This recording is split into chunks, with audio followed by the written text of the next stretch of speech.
지난 겨울이 그렇게 춥지는 않은 겨울이었습니다만 그럼에도 불구하고 또 만만하게 지나가진 않습니다. 내일 모레, 그러니까 내일이면 4월인데도 또 꽃샘추위가 그대로 있고 세상의 모든 것들이 다 그렇게 만만한 건 없는 것 같습니다. 인생도 그렇고 모든 것들이 하나의 고비를 넘어가면서 넘어가는 것 같아요.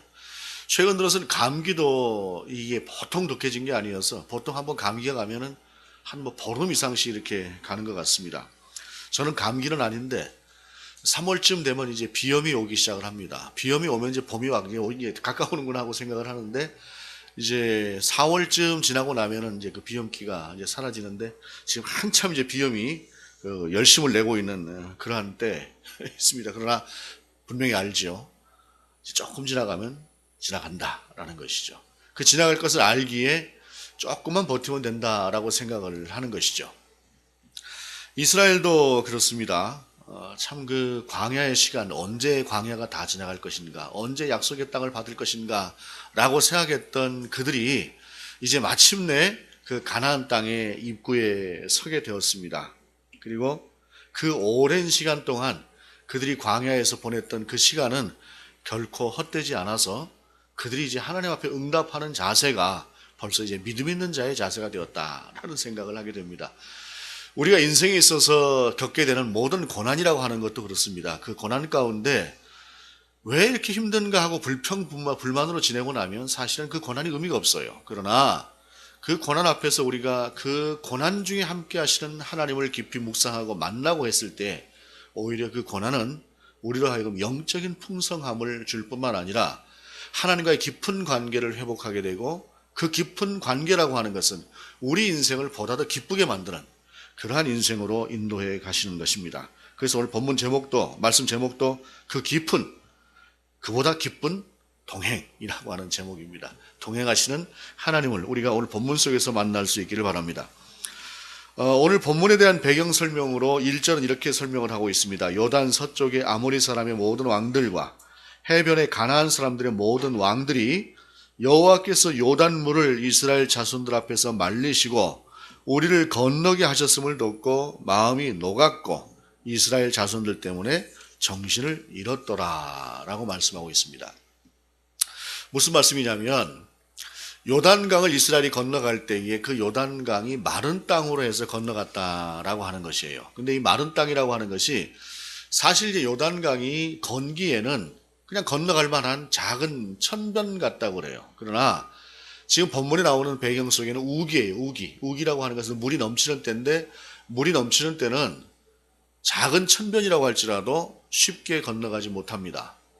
명색도 요단강도 강 아니겠습니까? 그러한 강이 되다 보니까 물이 언덕에 넘칠 만큼 되는 때에 이스라엘 사람들이 그 강을 건너갈 수가 없는 그러한 상황인데 여호수아 앞쪽을 보게 되면 하나님께서 어떻게 하셨냐면은 강물을 딱 멈춰 서게 하셨어요. 그때 그 강물이 멈춰 서서 막 넘실넘실하지만 홍해 바다가 딱 마른 땅을 만난 것처럼 하나님께서 그 땅을 물을 마르게 하니까 그 이후로 이 땅이 물이 말라서 흘러가는 물 자체가 없게끔 그렇게 만들어 놓으셨어요. 이 소식을 사람들이 들었단 말이죠. 본 사람도 분명히 있었을 것입니다. 우기에 강물이 넘쳐서 도저히 사람이 건너갈 수 있을 만한 그러한 상황이 아닌데 이스라엘 백성이 건너갈 때에 그 물이 딱 서더니 마른 땅이 되고 이스라엘 자손들이 첨벙첨벙 건너간 것이 아니라 고슬고슬한 마른 땅을 제사장들과 함께 건너왔다라고 하는 소리를 듣고 나니까 그 전에도 광야에서 하나님께서 그들 가운데 함께 하실 때 이스라엘 백성이 얼마나 큰 능력을 가지고 자신들을 향해서 진군해 왔다라고 하는 소식을 들었는데 이제 그 소식을 듣고 나니까 그 주변에 있는 모든 족속들 왕들이 간담이 서늘해진 거예요. 이거 이제 큰일 났다라고 생각을 하고 있는 그러한 상황에서 오늘 본문에서 하나님의 명령이 임했다라고 하는 것입니다. 그러면서 본문은 뭐라고 말씀하고 있냐면은 2절에 그때 여호와께서 여호수아에게 이르시되 너는 부싯돌로 칼을 만들어 이스라엘 자손들에게 다시 할례를 행하라 하시매 라고 말씀하고 있어요. 할례라고 하는 것이 무엇입니까? 그 남자의 표피를 베어내는 것입니다. 남자의 표피를 베어내는 것인데 이 남자의 표피를 베어내고 나면은 적어도 일주일 동안 사람이 꼼짝을 할 수가 없어요. 그런데 하나님께서는 그 적들이 우글우글거리는 강을 건너기 전이라고 한다면 설사 그런 할례를 받아서 꼼짝을 못한다고 할지라도 적들이 넘어오기가 어려우니까 상관이 없을 수도 있어요. 그런데 강을 다 건너서서 이제는 방어막도 형성되어지지 않은 그러한 상황, 적들이 눈앞에서 할례를 행하라 라고 말씀하시는 것은 적이 이 소식을 알고 들어오게 되면 꼼짝없이 다 죽을 수밖에 없는 그러한 상황과도 같은 상황 속에서 우리 주님께서 하나님께서 할례를 행하라 라고 말씀하시는 것이에요. 아무것도 아닌 것 같지만 여기에서 우리가 두 가지의 세계를 봅니다. 요단강 건너편에 있었던 모든 가나안 족속의 왕들이 간담이 서늘해져 있었고 그들의 마음이 녹았다라고 하는 것은 이스라엘 백성이 느낄 수도 있지만 느끼지 못할 수도 있어요. 또한 그들이 간담이 서늘해져 있는 상황이라고 해서 이스라엘 백성이 할례를 해가고 있는 일주일 동안 그들이 꼼짝을 하지 않고 그대로 숨어만 있을 것이라고 하는 것은 바보나 생각할 수 있는 부분이에요. 우리가 잘 알고 있는 야곱의 이야기 중에 야곱이 세겜이라고 하는 지역에 갔을 때에 그곳에서 한 가지 사건이 벌어지죠. 하몰의 아들 세겜이라고 하는 추장이 야곱의 딸 디나를 강간을 합니다. 이 사건이 벌어지고 나니까 야곱의 족속, 야곱의 아들들이 분노를 했죠. 용서할 수가 없다. 절대로 용서 못하겠다. 하고 있는 상황에서 하몰이 세겜이라고 하는 이 자가 워낙 그 야곱의 딸을 사랑해서 그 딸을 좀 달라. 이렇게 이야기를 하니까 그 아비가 와서 그 딸을 우리에게 달라. 당신들이 원하는 대로 그 혼인 예물을 다 갖다 바치겠다. 이렇게 이야기를 해요. 그랬더니 이쪽에서 야곱의 자녀들이 뭐라고 요청을 하느냐면은 우리는 할례 없는 족속들하고는 혼인 관계를 맺지 않는다. 그러니 너희가 할례를 받아라. 단 너만 받는 것이 아니라 너의 족속 모두가 다 할례를 받아야 된다. 라고 요구를 합니다. 그랬더니 하몰의 아들 세겜과 그 족속 모두가 다 그때 할례를 받지요. 3일이 지났습니다. 가장 고통스러워서 움직이지 못하는 때에 야곱의 아들들이 가서 그들 모두를 다 전멸을 시켜버립니다. 할례를 받은 상태에서 사람이 움직이지 못하는 상태가 된다고 한다면 한 사람이 열을 베는 것이 쉽고 한 사람이 100을 베는 것도 어려운 일이 아닙니다. 그렇다고 한다면 이스라엘 족속이 아무리 많고 힘있어 보이는 족속이라고 할지라도 그들 모두가 다 모든 남자가 다 할례를 받았다고 한다면 그리고 적들이 이것을 안다고 한다면 바보가 아닌 이상 이것을 가만둘 리가 없어요. 그러면 죽는 겁니다. 여기서 이성과 믿음이 부딪히는 상황이 오는 것입니다. 하나님께서는 간혹 우리에게 우리의 이성으로 도저히 이해할 수 없는 부분을 우리의 믿음을 통해서 해결하려고 하실 때가 있습니다. 이스라엘은 오늘 그 앞에서 서게 된 것입니다. 그럼 할례라고 하는 것이 무엇이기에 하나님께서는 굳이 이런 상황에서 이스라엘 백성들에게 할례를 요구하셨을까요? 이 할례라고 하는 것은 이스라엘의 정체성이었습니다. 하나님께서 처음에 아브라함을 부르실 때에 아브라함의 99세 때 아브라함이 할례를 받았죠. 그의 아들 이삭은 태어난 지 8일 만에 할례를 받았습니다. 태어난 지 8일 만에 할례를 받으면서 그 이후로 하나님께서는 이스라엘의 너의 모든 자식들은 태어난 지 8일 만에는 할례를 받게 해라 라고 해서 이스라엘은 그때부터 하나님께서 주신 이 명령대로 이 할례라고 하는 것을 행해왔습니다. 아브라함도 받았고 이삭도 받았고 야곱도 받았고 야곱의 아들들도 할례를 받았고 그리고 그들이 애굽 땅에서 400년간 종살이를 하는 때에도 그들이 아브라함의 족속이라고 하는 그 정체성을 잃지 않았던 것은 이 할례에 있었습니다. 그들은 할례를 받으면서 다른 율법이나 모든 것들을 몰라요. 그러나 할례를 받음과 동시에 이 할례 가운데, 이 할례의 예식 가운데 하나님께서 함께 하신다라고 하는 우리가 영원히 함께 하시겠다고 하는 그 하나님의 약속을 그들은 다시 한번 새롭게 했고 나는 할례를 받고 이제 하나님께서 내 인생을 책임져 주시는 그러한 하나님의 백성이 되었다라고 하는 그러한 자긍심을 가졌던 것이 이스라엘의 할례였습니다. 그런데 오늘 본문 이후에 보게 되면 이 할례가 광야에 있었던 시간 동안에는 할례를 받지 못하고 있었다라고 이야기를 하고 있어요. 무슨 이야기입니까? 가데스 바네아에서 하나님께서 이제 가나안 땅을 한번 들어갔다 와 봐라. 그리고 그 가나안 땅이 얼마나 좋은 땅인가 한번 가서 보고 와라. 그랬더니 우리가 잘 알고 있는 것처럼 정탐꾼들이 갔다 오고 나서는 대성통곡했습니다. 우리가 이길 수가 없다.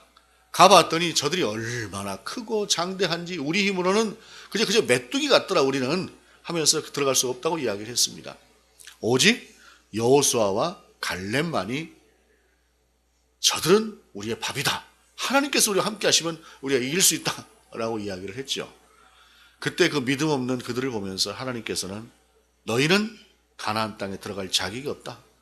그리고 너희는 이 광야에서 죽을 것이다. 라고 말씀하시면서 그들을 뺑뺑뺑뺑 가나안 땅에서 훈련을 시키시면서 그 1세대가 다 죽도록 두신 것이다. 라고 하는 것입니다. 그러면서 그 광야에서는 끝없이 계속 행군을 하고 어찌 보면 전쟁을 하고 하는 그러한 시기이기 때문에 그 시기 동안에는 이스라엘 사람들이 할례를 받지 못했어요. 그래서 그 할례를 받지 못한 사람들이 그 40여 년의 시간 동안에 쭉 쌓여온 것입니다. 그러나 할례는 하나님께서 아브라함을 통해서 약속하셨던 이스라엘이 반드시 행해야 되는 그 하나님과의 관계를 상징하는 것이었어요. 그래서 그 할례를 그들이 받아야 된다라고 하는 것을 하나님께서 말씀하셨던 것입니다. 그런데 자, 이것은 이제 명분이고 또 하나님께서 그 적들을 두렵게 하셨다라고 하는 것은 어찌 보면 믿음이지만 현실의 능력으로 현실 자각 능력을 가지고 본다고 할 때에 이 상태에서 그래도 할례를 받는다라고 하는 것은 자칫하면 이스라엘 모두가 전멸할 수밖에 없는 그런 상황이다라고 하는 것은 조금만 생각 있는 사람은 다 아는 것이에요. 그러면 이런 때에 우리 인생을 살다 보면 간혹 이러한 때가 올 수 있습니다. 그러면 그때 우리는 어떻게 하나님 앞에 반응해야 할까요? 중요한 것은 오늘 본문에는 하나님께서 이스라엘 백성들에게 직접 말씀하신 것이 아니라 여호수아를 통해서 말씀하셨다라고 하는 사실이에요. 그리고 그 여호수아는 이스라엘 백성이 100% 믿고 신뢰할 수 있는 하나님의 사람이었습니다. 모세가 그랬고 여호수아가 그랬습니다. 중요한 것은 하나님께로부터 온 명령이라고 할지라도 그것이 분명히 하나님께로부터 온 것인가 라고 하는 것을 확인하는 절차가 필요하다고 하는 사실입니다. 예를 들자면 그렇습니다. 기드온이 하나님의 부르심을 받았습니다. 기드온이 하나님의 부르심을 받았을 때에 기드온이 이렇게 이야기를 합니다. 당신께서 정말로 나를 부르셨다고 한다면 이 한 가지를 통해서 저에게 보여주십시오. 하고 밖에다가 양털을 깔았어요. 양털을 깔고 사방이 다 젖어도 이 양털만큼은 젖지 않도록 해주십시오.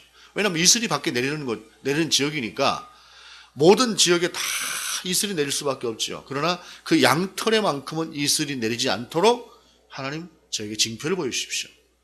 했을 때 하나님께서 그에게 그 징표를 보이셨습니다. 그러고도 기드온이 모자라서 그 다음에 뭐라고 하나님 앞에 요구를 하느냐면 그럼 이번에 다시 한번 양털을 깔겠습니다. 그런데 이번엔 반대로 해주십시오. 양털만 젖고 사방은 전혀 젖지 않는 그러한 상태로 제게 한번 보여주십시오. 하나님께서 그대로 보이셨습니다. 하나님은 당신이 직접 우리 가운데 명령하신 그러한 명령이라고 한다면 분명히 그러한 과정을 통해서 우리 가운데 확인시켜 주시는 것이 하나님의 명령이다라고 하는 사실입니다. 간혹 보게 되면 하나님께서 내 가운데 주신 어떤 지혜 같은 것들, 번뜩 떠오르게 하는 어떤 그러한 생각들을 가지고 이것이 하나님께로부터 온 것이다 라고 손쉽게 예단하고 손쉽게 결정짓는 분들이 적지 않습니다. 반드시 확인하시기 바랍니다. 예를 들어서 오늘 주일날 예배를 안 드리고 밖에 나갔더니 내 마음에 찔리고 하나님께서 내 가운데 감동을 주셔서 앞으로는 절대 그러지 마라 라고 하는 것이라면 100번이고 순종해서 따라와야겠죠. 그러나 그것이 아닌 정말로 이 자체가 내 삶이라고 하는 것을 바꿔버리는 그런 중요한 결단을 해야 되는 그런 상황에 하나님께서 내게 명령하시는 때가 있다는 말이에요. 그렇다고 한다면 그때는 손쉽게 결정하는 것이 아니라 반드시 물어야 합니다. 여러분이 물을 능력이 안 되면은 여러분의 목사하고라도 물어서 같이 기도하면서 그 문제를 정해야 되는 것이에요. 그리고 중요한 것은 무엇이냐면 정말로 그것이 하나님께로부터 온 명령일 때는 바로 이와 같은 역사가 일어난다는 사실입니다. 그들이 어떻게 했습니까? 할례를 행했습니다. 3절에 여호수아가 부싯돌로 칼을 만들어 할례산에서 이스라엘 자손들에게 할례를 행하니라. 여기서 누구도 거부했다는 말이 없습니다. 그대로 행했습니다. 무엇 때문일까요? 광야가 그들에게는 힘들었지만 광야가 그들의 믿음을 탄탄하게 해주었다는 사실이에요. 그래서 광야를 지날 때에 인생이 때로는 광야를 지날 때가 있습니다. 그 광야를 지날 때에 힘들다만 해서는 그 광야의 의미가 없어요. 하나님, 왜 이 시간을 저에게 주시는가요? 좀 더 하나님께로 가까이 가는 그 물음이 필요합니다. 그것이 기도지요. 그것을 통해서 하나님과 함께 교감하고 느끼고 할 때에 우리는 그 광야의 시간을 통해서 신앙이 쑥 자라는 그러한 상황을 맞이하게 되는 것입니다. 그러면서 이스라엘은 그 상황에서 누구 한 사람도 예외가 없이 아멘 하고 그대로, 본문에 물론 아멘이라는 말은 없습니다만 누구도 이의를 달지 않고 할례를 받을 수가 있었습니다. 그렇게 할례를 받았을 때 하나님께서 말씀하십니다. 8절에 또 그 모든 백성에게 할례를 행하기를 마침에 백성이 진중 각 처소에 머물며 낫기를 기다릴 때에 적어도 일주일 이상은 그들이 꼼짝을 못하는 거예요. 진중이 그대로 있는 것이에요. 그때 여호와께서 여호수아에게 이르시되 내가 오늘 애굽의 수치를 너희에게서 떠나가게 하였다 하셨으므로 그곳 이름을 오늘까지 길갈이라 하느니라. 그들에게 선포하신 거예요. 이제는 너희가 종이 아니다. 너희는 자유인이다. 그리고 너희는 이 땅의 주인이다. 이제 그것이 이루어졌다 라고 하는 것을 하나님께서 그들 가운데 선포하신 것입니다. 광야에 있는 동안은 그들은 광야에 있는 사람들이었지 자유인이 아니었습니다. 탈출해 나온 사람들이었을 뿐입니다. 그런 그들이었기 때문에 하나님께서는 그들을 가나안으로 인도하지 않으셨던 것이에요. 그러나 그들은 이제 가나안 입구에 섰을 때 하나님께서 마침내 애굽에서의 모든 종이었던 그 수치가 이제 끝났다 라고 하는 것을 그들에게 선언하심으로 이제 이 땅은 너희의 땅이다라고 하는 것, 너희가 이 땅에 마침내 주인이 되었다라고 하는 사실을 그들 가운데 분명히 선포하고 계시는 것이다 라는 것입니다. 그러면서 그곳 이름을 오늘까지 길갈이라 하시니라. 길갈이 무슨 뜻이죠? 굴러간다 라고 하는 것입니다. 이게 뭡니까? 모든 수치가 굴러가 버렸다는 거예요. 굴러가 버렸다. 이제 나하고 상관이 없는, 나는 종이 아닌 자유인이고 하나님께서 선택하신 온전한 백성이다 라고 하는 것을 그 가운데서 하나님께서 선포하셨다라고 하는 것입니다. 그러면서 그 다음에 어떻게 됩니까? 10절이 이렇게 말씀하고 있습니다. 또 이스라엘 자손들이 길갈에 진쳤고 그달 14일 저녁에는 여리고 평지에서 유월절을 지켰으며, 자발적으로 그들이 유월절을 하나님 앞에 드렸습니다. 유월절이 무엇입니까? 애굽에서 종살이 하던 이스라엘 백성들 가운데 하나님께서 그들을 구원하시기 위해서 9가지의 재앙을 앞에 쭉 행사하셨죠. 그래도 애굽의 왕이 바로가 말을 듣지 않으니까 하나님께서 이번에는 너희의 장자를 치겠다, 장자를 죽이겠다. 그래도 이 애굽 왕이 말을 안 들어요. 그래서 하나님께서 이스라엘 백성들에게 뭐라고 말씀하시냐? 양을 잡아라. 그리고 너희 문설주에 그 양을 발라라. 그러면은 그 집은 하나님의 사자가 그냥 넘어갈 것이다. 그러나 그렇지가 않은 집들의 모든 장자는 그날 저녁에 다 죽이겠다 라고 하나님께서 말씀하시지 않습니까? 그리고 애굽 사람들조차도 그 말을 듣고 양을 잡아서 피를 뿌린 그 집은 비록 애굽 사람들이라고 할지라도 그대로 넘어갔습니다. 하나님의 사자가.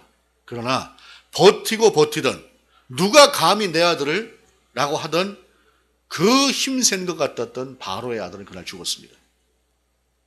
그리고 나서야 바로가 굴복을 하고 빨리 나가라, 빨리 나가라 내어 쫓듯이 그들을 내어 쫓지 않았습니까? 바로 그날을 기념해서 6월이라고 하는 것은 넘어간다라고 하는 것이에요.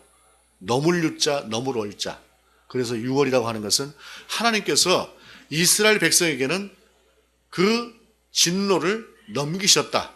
우리는 그 진노를 받지 않고 하나님의 은혜를 받은 사람들이다. 라고 하는 것이 6월절의 의미인데 그 6월절을 그들이 지키면서 하나님께서 그 6월절을 통해서 오늘 이 자리까지 우리를 인도하셨다라고 하는 사실을 하나님 앞에서 축제로 올려드렸던 것이다 라고 하는 것입니다. 그러면서 11절 12절에 6월절 이튿날에 그 땅의 소산물을 먹되 그날에 무교병과 볶은 곡식을 먹었더라. 또 그 땅의 소산물을 먹은 다음 날에 만나가 그쳤으니 이스라엘 사람들이 다시는 만나를 얻지 못하였고 그 해에 가나안 땅의 소출을 먹었더라 라고 말씀하고 있습니다.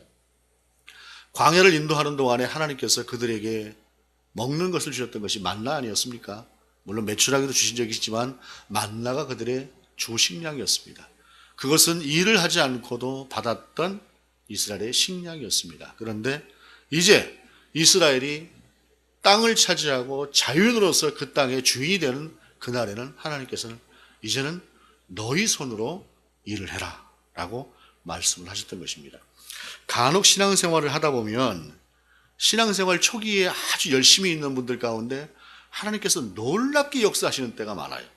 정말 신앙생활 초기에 신앙생활 열심히 하고 하는 사람들 보면은 정말 하나님께서 그 기도, 작은 기도에도 딱딱 응답을 해주셔서 얼마나 이 사람들이 하나님 앞에서 기쁨을 갖고 살아가는지 모릅니다. 그런데 어느 순간인가 신앙이 좀 자랄 때쯤 되고 나서는 그렇지 않은 경우들을 흔히 봐요.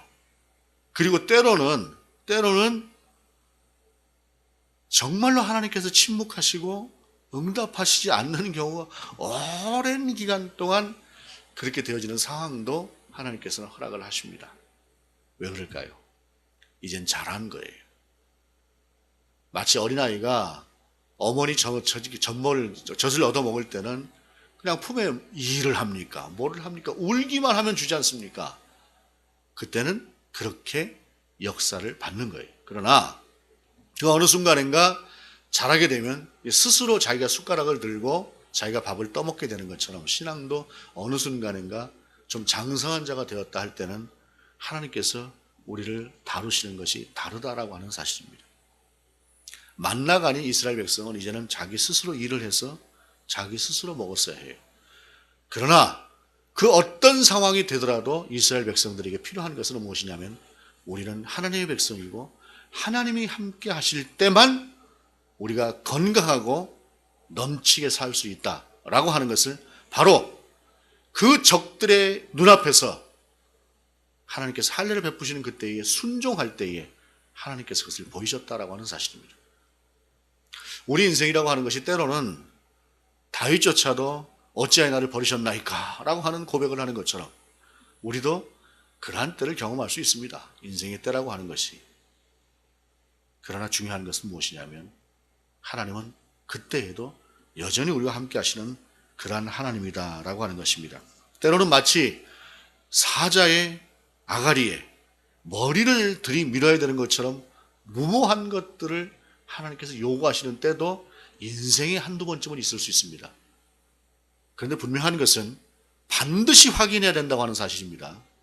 생각났다고 그냥 이게 하나님의 뜻이다라고 실행하는 것이 아니라 정말로 중요한 일일 때는 하나님 앞에 기도하고 특별히 그때 주의 종들이 필요합니다. 와서 의논하고 해서 함께 이것이 정말로 하나님께로부터 온 것이냐 아니면 사탄이 장난하는 수도 있어요. 그렇기 때문에 그 모든 것들을 함께 기도하고 해나갈 때 하나님은 그 놀라운 상황 가운데서 이스라엘을 보호하신 것처럼 우리의 인생을 또한 그와 같이 하실 것이다 라고 하는 사실입니다. 우리의 상황이라고 하는 것이 어디에 있는지 모르겠습니다. 그러나 우리는 그 상황 속에서 좀 더 깊이 하나님께로 나아가는 그 동행을 하게 될 때에 우리는 이스라엘이 적들의 눈앞에서 겪었던 그 놀라운 은혜를 입은 것처럼 우리도 하나님의 놀라운 은혜를 입을 뿐만 아니라 그 기쁨 가운데 동참할 수 있다라고 하는 사실입니다. 본문은 그것을 보여주는 것입니다. 그리고 그것을 위해서 우리 주님께서 이 땅에 오셨다라고 하는 사실을 기억하시면서 사순절의 기간 동안에 우리가 엄숙함도 있지만 그러나 정말로 하나님이 우리 가운데 함께 하실 때 나타나는 그 놀라운 능력과 놀라운 은혜라고 하는 것이 어떤 것인가라고 하는 것을 특별히 오늘 본문의 말씀을 통해서 우리 가운데 기대로 또한 기쁨으로 저와 여러분이 함께 지낼 수 있는 그러한 사순절이 될 수 있기를 원합니다. 사순절 주님과의 깊은 동행이 있기를 바랍니다. 또한 그 깊은 동행을 통해서 보다 더 기쁨, 그 기쁨이 넘칠 수 있는 그 은혜가 저와 여러분의 것이기를 원합니다. 기도하시겠습니다. 하나님이 함께 하시면 수많은 적들의 눈앞에서 죽을 수밖에 없는 그러한 상황을 맞이하는 때에도 주님의 보호하심을 받는다고 하는 사실을 우리가 알게 하시옵소서. 기도하옵는 것은 우리가 순종할 때 순종할 수 있는 그러한 깨어있는 믿음이게 하시옵소서. 그렇게 우리가 자라갈 수 있도록 인도하시옵소서. 그래서 우리의 신앙생활이 무겁고 힘겨운 것이 아니라 기쁨이 넘칠 수 있는, 평강이 넘칠 수 있는 그러한 신앙이게 하시옵소서. 사순절 그렇게 우리가 주님을 만나고 주님과 깊어지는 시간 되게 하시옵소서. 주 예수 그리스도의 이름으로 기도드립니다. 아멘.